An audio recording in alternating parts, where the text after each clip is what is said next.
Hi, I'm Brant Daugherty. And I'm Kim Hidalgo. And we're getting married.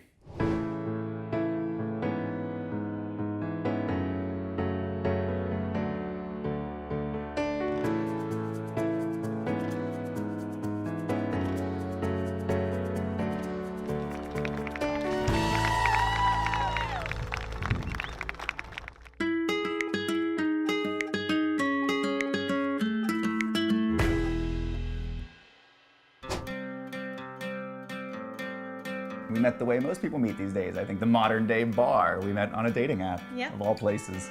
She messaged me first, which was against my rule because I said I'm not messaging anyone first.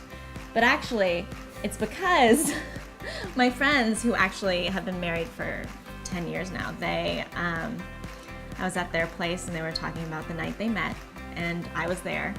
And they said, and then it was so weird, we ended up at Donald Glover's house with Brant Daugherty and Holland Roden, and I was like, wait, I think I just matched with this guy on Rhea yesterday. So I messaged him after that and said, your name came up today, we have mutual friends, and the rest is history. The day I proposed was the most nervous I've ever been in my life. And that includes like opening night of Dancing with the Stars.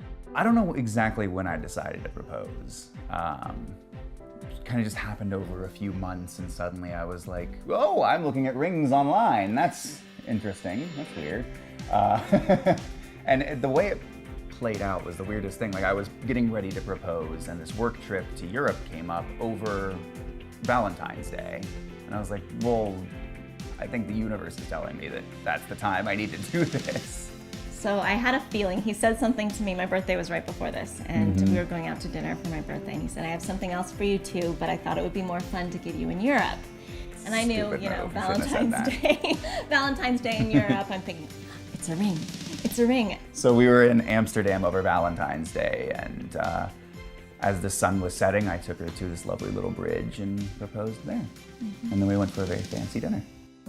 Kim was not subtle about the ring that she wanted at all, which I appreciated actually, because I don't know about rings. What do I know? Like I need some guidance. I gave him some guidelines as far as, I want a thinner band, but I left it completely open to him what shape and size of the diamond. She let me choose two things. I gave you guidance. Yeah, I left it completely up to him as to shape and color. But yes, I told him the basic idea. I wanted something kind of classic that was gonna, stand the test of time, and he did great. I tried on maybe 15 dresses, not a crazy amount. I knew that I wanted to wear Pronovius, and so I just tried on their dresses. I did shopping with my mom and sister here in LA, and then when I was in Barcelona, because Pronovius doesn't have a store here in LA, they have a flagship in Barcelona, and so we were there, and I just went to their flagship by myself and tried on. That's where I tried on most of the dresses. It had to have been more than 15 dresses, now that I take it back. But so it was me and the woman who worked at Pronovius Barcelona and the Pronovius PR rep who was there all helped me decide. So I actually have two dresses. They're both by Pronovius. So my ceremony dress is, it's beaded, it's really unique beading pattern that I hadn't seen before with flowers all over it. And it's a mermaid style and it has a long train. And I tried it on and I loved it, but I was like, I can't be in this dress all night. And then the rep at Pronovius suggested, well, why don't we get two dresses then? And I was like, okay, sure. So the second dress is more flowy and easy to dance in and much lighter. They're both sweetheart necklines, and yeah, I just tried them on and those were the ones that I picked.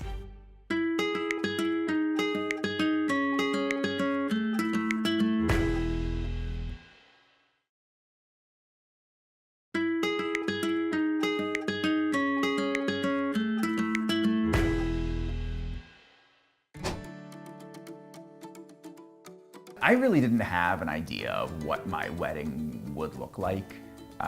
So when we got engaged, I asked Kim, I was like, is there something that you have in mind? And she said, yeah, actually. I planned this whole thing out before. So I was like, great, let's run with your plan. That's way better than anything I would slap together for this. The one plan that I had was to get married where my parents got married and where my grandparents got married. So I was like, well, if you don't have a place, I have a place. It's where my grandparents got married in 1939 and my parents got married in 1977. And the front part of the property is a garden that my grandma created. It's called the Ruth Bancroft Garden, named after her, and it's a beautiful 3-acre succulent garden that's now been taken over by a nonprofit, the Garden Conservancy, that keeps the garden going now that she's passed. We're doing cocktail hour in that garden, and then we're doing the ceremony and reception on the private property in back. Well, we have tray passed appetizers, lots of different, little small bites, and then it'll be a family style meal with a steak with pan dripping sauce, salmon with the chimichurri topper, roasted vegetables, potatoes. We got Milk Bar to give us a whole bunch of cookies as party favors for the wedding. So, been texting all the groomsmen, letting them know. I'm very excited. And then we have cake. Pega Couture Treats is doing our cake. She does good. beautiful. So good. Yeah, we did a tasting over Yeah. Christmas, and she made all these amazing. It was really hard to choose which flavor to go with because they were all so delicious. What did you end up going with? Strawberry chiffon. It was her classic flavor. And then one of the tiers is also the pistachio because you wanted that Yeah. one. Yeah.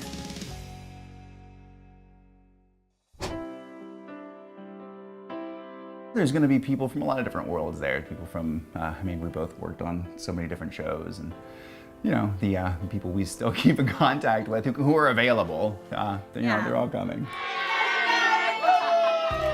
I have 10 bridesmaids. Yeah, a lot of bridesmaids.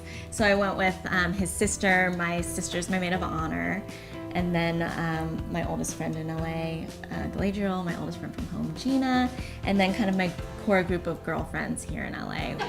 You look stunning. Which is Vanessa, Ashley, Natalie, Laura, Shelly, and Samantha. I have a smaller groom's party. There's 7 of us, I think, and they're my oldest friends. They're my oldest friends, my brother, and Kim's brother. The thing I'm most excited for is when she comes down the aisle. We're not doing our first look, so this is gonna be the first time she hasn't seen my suit, I haven't seen her dress, I don't know what she's gonna look like whatsoever. So she's not letting me see her at all that day. So I'm excited to see what she put together. Yeah, I'm excited for that as well. I think he's gonna cry, just because I know him and he cries. I might cry, I don't know. I also feel like it usually hits me a little later. I think everything, like when he proposed, it was the shock of it. It hit me later. Let's hear it for him.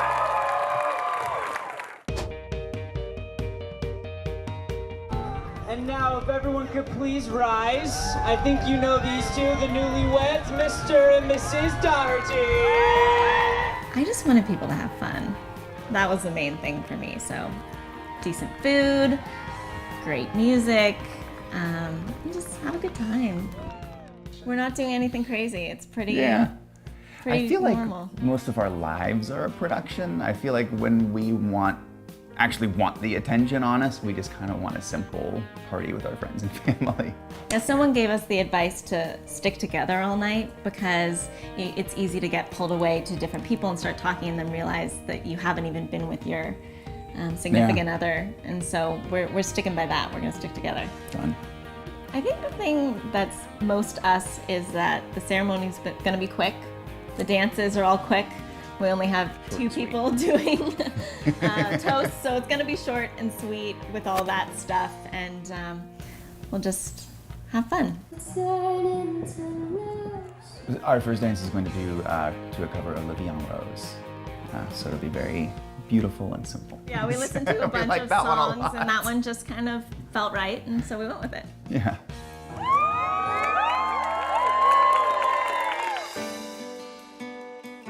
don't think married life will feel very different at all. Yeah, we're pretty much, Own a house together. We've been living together for a year. I think, things are official. yeah, I mean, it'll make it official, I guess. It'll be more official. Eventually, we want to have a family in a few years, and just continuing to create and love each other. Yeah. I think, if we could keep making movies and working on television shows and start a family, I think that'd be a pretty good life.